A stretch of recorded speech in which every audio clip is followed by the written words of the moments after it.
Shadow Slave. By Guiltythree. Chapter 172, Memory Market. Behind the door, there was a medium-sized hall that had no windows. It was illuminated by a strange lantern that levitated in its center, radiating a bright and stable glow. Along the walls of the room stood various weapon racks, wooden mannequins dressed in full suits of armor, and tables with a wide assortment of beautiful and intriguing objects placed upon them. All of it, the weapons, the armors, the objects, even the levitating lantern, were memories. Sonny felt a thundering thought explode in his mind. For a few moments, he was only able to think about one thing: money. That is so much money. Inside this unassuming hall hid a fortune that could rival that of an entire corporation. He was barely stopping himself from drooling. Sonny. Brought back from his covetous stupor, Sonny blinked a couple of times and glanced at Kai. The beautiful archer hesitated for a moment, then said, "I was saying, this is Stev. He is in charge of this place." Only now did Sonny notice that there was someone else in the room. It was a man that was old by the standards of the Dark City, nearing 25 or so. He had a round face and cheerful eyes, which were currently full of doubt and hints of disgust. His gaze, of course, was aimed at Sonny. "Have you looked in the mirror, bastard?" Apart from his extremely tall stature, there was one other special thing about Stev's appearance, and it was that he was fat. He was the first obese person that Sonny had met in the Dark City. Having a belly like that in a place like this must have required a lot of work, talent, and dedication. He didn't know whether to be impressed or appalled. In any case, Sonny decided to not get on Stev's bad side. He wouldn't want to get eaten by this ogre, after all. Nice to meet you, Stev. I'm Sonny." The ample giant looked down at him, then glanced at Kai, and said in a strange voice, "Knight, my dear friend. Are you sure this dirty vagrant is a customer?" Sonny frowned. Be civil. Be civil. "Hey, fat bastard. Are you sure that this dirty vagrant won't break every bone in that fat blob you have for a body?" In the dead silence, both Kai and Stev stared at him with wide eyes. Then, Stev leaned back and let out a thunderous laugh. "This little gremlin is a funny one, Knight. Well, good. Very good. If there's one thing I lack in this cave, it's entertainment." Chuckling, he shook his head and said, "Still, my goods aren't cheap, my dear friend." Sonny. A good memory will cost you a dozen shards, at least. Much more if you want something really useful. Are you sure you have the means to shop here in my emporium? How many shards can a slum rat like you have?" Sonny blinked. "I think there was a misunderstanding. Have you seen me?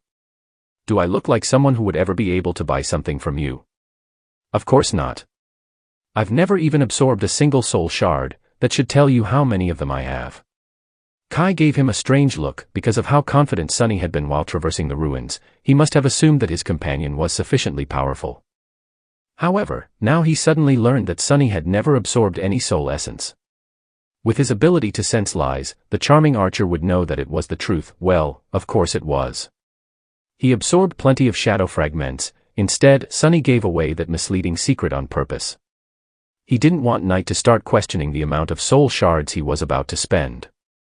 Letting the archer think that he was too obsessed with wealth to expend any on increasing his power would, hopefully, lessen the impact a bit. Meanwhile, Sonny shook his head. No. Kai here is the one who'll be handing you the shards. I'm just here to point him at the right ones. I have an eye for good memories, you see."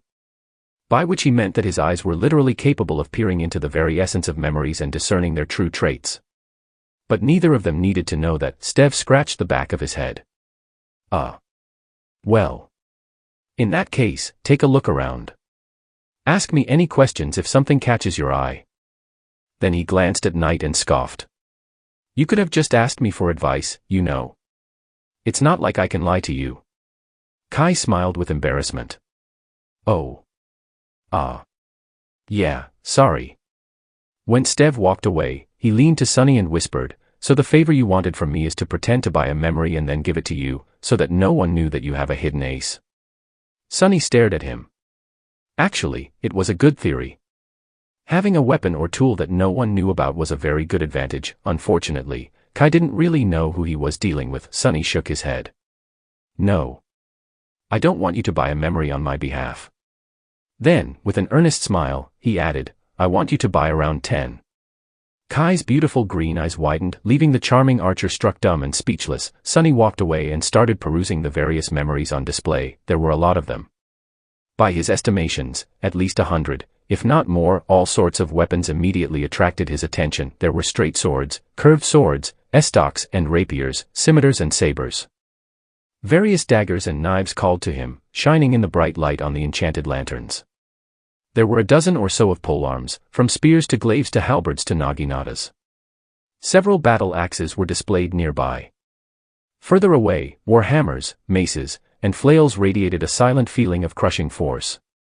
A few bows received a dreamy look from Kai. There were suits of armor, too. From leather to metal, light to heavy, scale to plate. Elegant, unrefined, graceful, barbarous. Whatever a person could wish for. Some of them were shaped like actual armor, others looked like cloth garments, placed on tables. Various objects begged for his attention. Gods only knew what enchantments they possessed. Well, to be precise, gods and Stev and Sunny. Walking among the memories, he would periodically place his hand on them. Immediately, the inner weave of the memory would be laid bare to his eyes, which were changed forever by the drop of Weaver's ichor. Studying the logic of the weave, he was able to glimpse its purpose. Of course, there weren't any truly remarkable memories in the hall. Who would want to sell something like that? However, even then, he managed to separate really good ones from simply acceptable, from borderline awful. That last category was what he came here for, quantity over quality, remember. Sunny was almost done choosing the absolute worst memories out of them all when his sight suddenly fell on a badly illuminated corner. In that corner, covered in a thick layer of dust, stood a seemingly discarded suit of armor. When Sunny saw it, his hands slightly trembled. Chapter 173, Black Armor. For a moment, Sunny froze. However, a second later he continued to behave just like before, as if nothing had happened. The first rule of haggling: never let the enemy see that you're interested in buying something. And Sunny was dead set on haggling until Stev's ears started to bleed today. Pretending as though he had not noticed the dusty armor, he walked around a bit more, slowly approaching the corner where it was displayed. Judging by the neglect with which the armor was kept, the master of the memory market did not know its true value. Sunny really wanted to keep it that way. Because, if he was right, that armor was much more valuable than anything else here. He didn't know for sure, but suspected that it was nothing short of a true treasure. Because he recognized it. The suit of ancient plate armor was jet black in color, its design intricate and solemn. It radiated a feeling of dark resolve and stalwart, adamantine grace. All parts of it were perfectly fitted to one another, creating an almost seamless barrier of impenetrable steel. Or rather, stone. Because the dusty armor was almost exactly the same as the one the stone saint was wearing. Of course, there were some differences. For starters, this one was somehow more impressive. It felt as though it had once belonged to a creature of higher status than the steadfast Shadow. While Shadow's armor was made out of dark granite, this one was cut out of pure black onyx. Its glossy surface seemed to absorb and devour any light that fell on it. And that was just in its dormant state. Once it was animated like that of the stone saint. Who knew how fearsome it would become? Why was this treasure gathering dust in a badly lit corner of the memory market? Sunny frowned.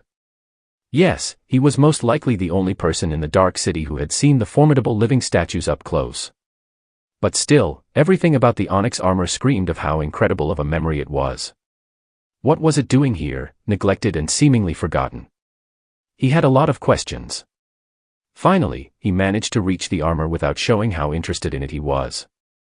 With a false expression of boredom on his face, Sunny raised a hand and absent-mindedly put it on the jet-black breastplate. A moment later, his mask of boredom almost cracked. His pupils widened. What he saw beneath the surface of the armor shocked him to the core.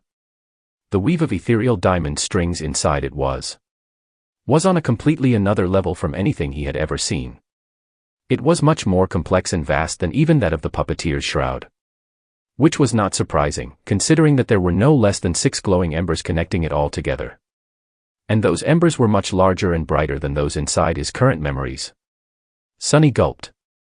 In front of him, covered in dust, was an ascended memory of the 6th tier. Something that only a fallen terror could leave behind. Jackpot. His glee, however, did not last long. Almost instantly, Sunny noticed that there was something wrong with the weave of the onyx armor. It was damaged. Thousands of strings were torn apart, leaving the whole pattern broken and full of disharmony. Instead of flowing seamlessly, they floated in the darkness, untethered from each other in the nexuses. The whole thing was a mess. That's why he couldn't feel any logic or purpose in the weave. It was simply not there anymore. Sunny frowned. How could a memory stay damaged beyond repair? That didn't make any sense. Memories were supposed to repair themselves inside the soul sea as long as they were not completely destroyed. This rule was pretty much universal. It couldn't be broken. Unless a seed of understanding appeared in his mind.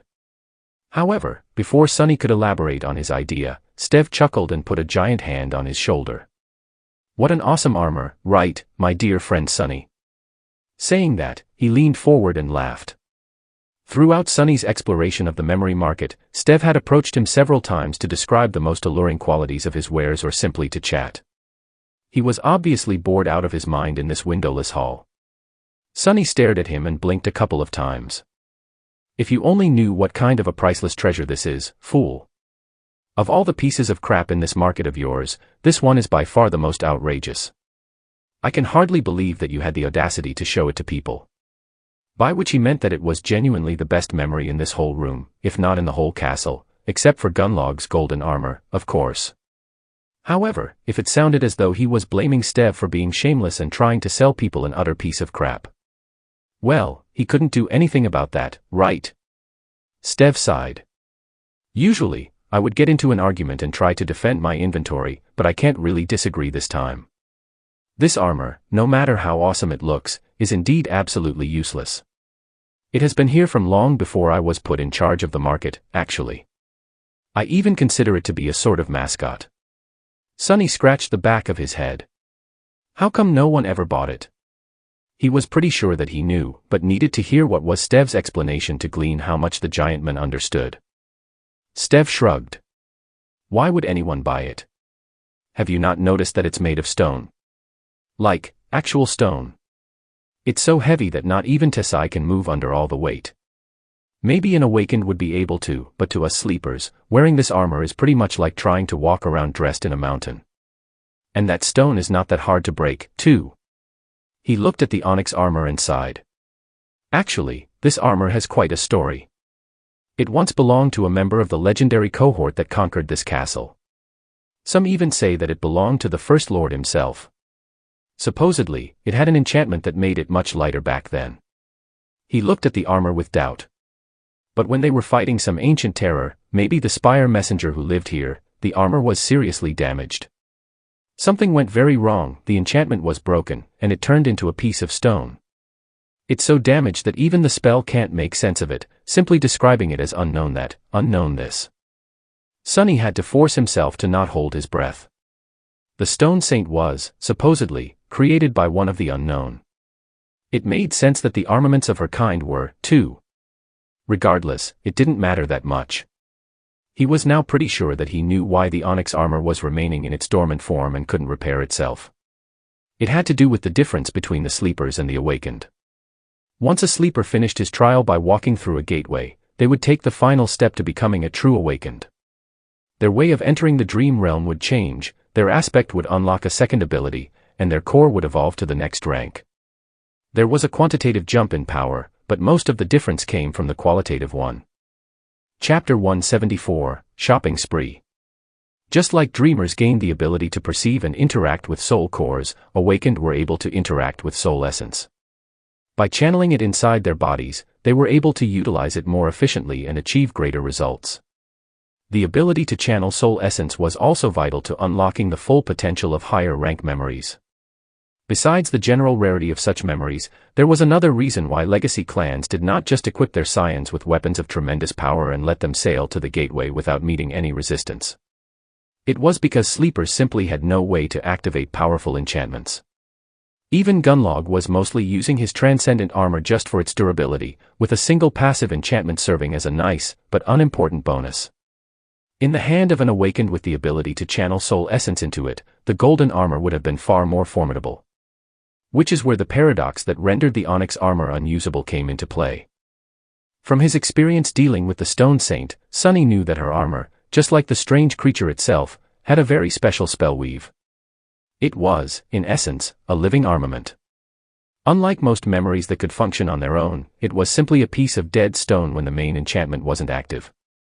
So, after the onyx armor was damaged, it had to be awoken with soul essence to assume its true form and repair itself.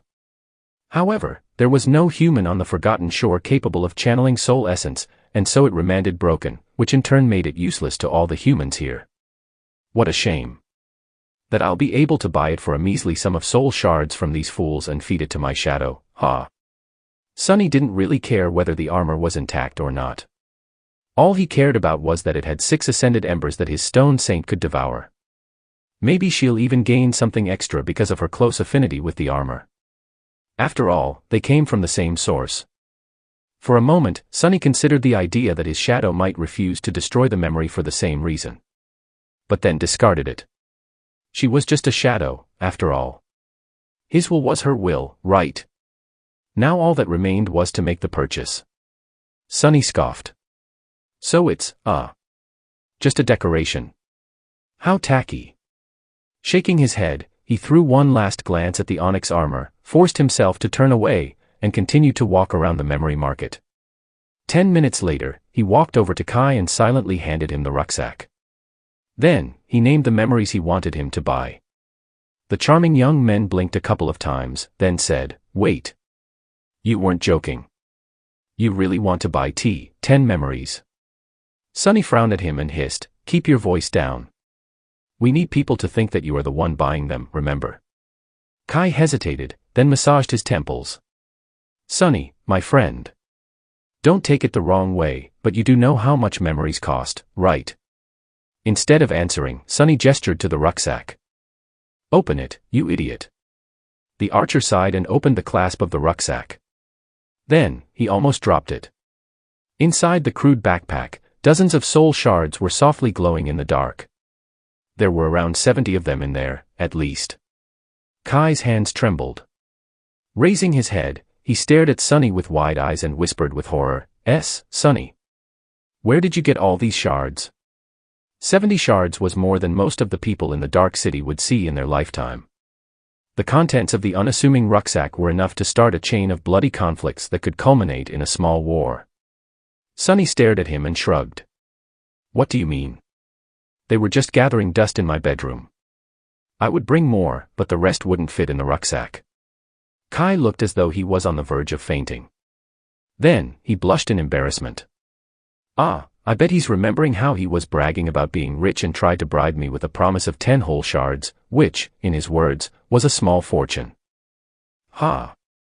While Sunny was silently gloating, a sudden shadow ran over the beautiful archer's face. In a small voice, he said, "Wait, Sunny. Did you say bedroom?" Sunny raised an eyebrow. "Sure. Why?" Kai shut his eyes. "So you actually live in that cathedral?" There was no point in denying it anymore, really. "That's right." Looking at Sunny with a pleading expression, the charming young man asked, "Then what about the fallen devil? Is there really a fallen devil in that cathedral?" Sunny looked at him with confusion. "That bastard?" "Yup, he's there." "What about him?" A shaky breath escaped from Kai's mouth. Looking weak and defeated, he shook his head, opened his mouth, then closed it again and simply stared at a wall for some time. He had the look of a man who suddenly realized that nothing in the world made sense anymore. When Kai finally regained his ability to speak, his enchanting voice sounded strangely listless. I'll go by the memories, I guess." Sunny offered him a bright smile. "That'd be great. Thanks." Shaking his head, the archer called Stev over and slowly listed the memories that Sunny told him to buy, including the damaged onyx armor. With each next one he named, Stev's expression grew weirder and weirder. By the end, he was almost green. Night, buddy. I really don't want to offend our friend Sunny in your choice of advisors. But you literally chose the 10 worst memories I have in the inventory, by far. If it was anyone else, I would have been ecstatic to get rid of them. But. I simply can't do this to you. Please, reconsider. Kai glanced at Sunny, asking what to do. It seemed that he didn't want to see his new friend make a terrible mistake. Sunny smiled. Worst, you say? You said it yourself, right? Everyone heard that. I guess you'll give us a big discount then. Stev stared at him with a bizarre expression on his face. Then, he said, I don't think you understand. When I say worst, what I mean is that they're trash. Complete trash. You do understand what trash means, right? Sunny shrugged. Well, you know what they say. One man's trash is another man's breakfast. Wait, no. Another man's treasure. Yeah, treasure. That's right. Some time later, in an empty corridor of the bright castle, Kai took Sunny by the hand. A moment later, several sparks of energy traveled between them. Sunny tilted his head and listened to the silence. Soon, he heard the faintly familiar voice of the spell whisper. After the 10th announcement, everything grew quiet again. Sunny grinned. Just like that, he had gained 10 memories to feed to his shadow. He even managed to purchase a Tier 6 Ascended armor for the laughable sum of 7 soul shards. What a bargain. Ah, it's good to be rich. However, soon the grin disappeared from his face. Instead, something dark glistened in his eyes. It was time to have a talk with Nephi's.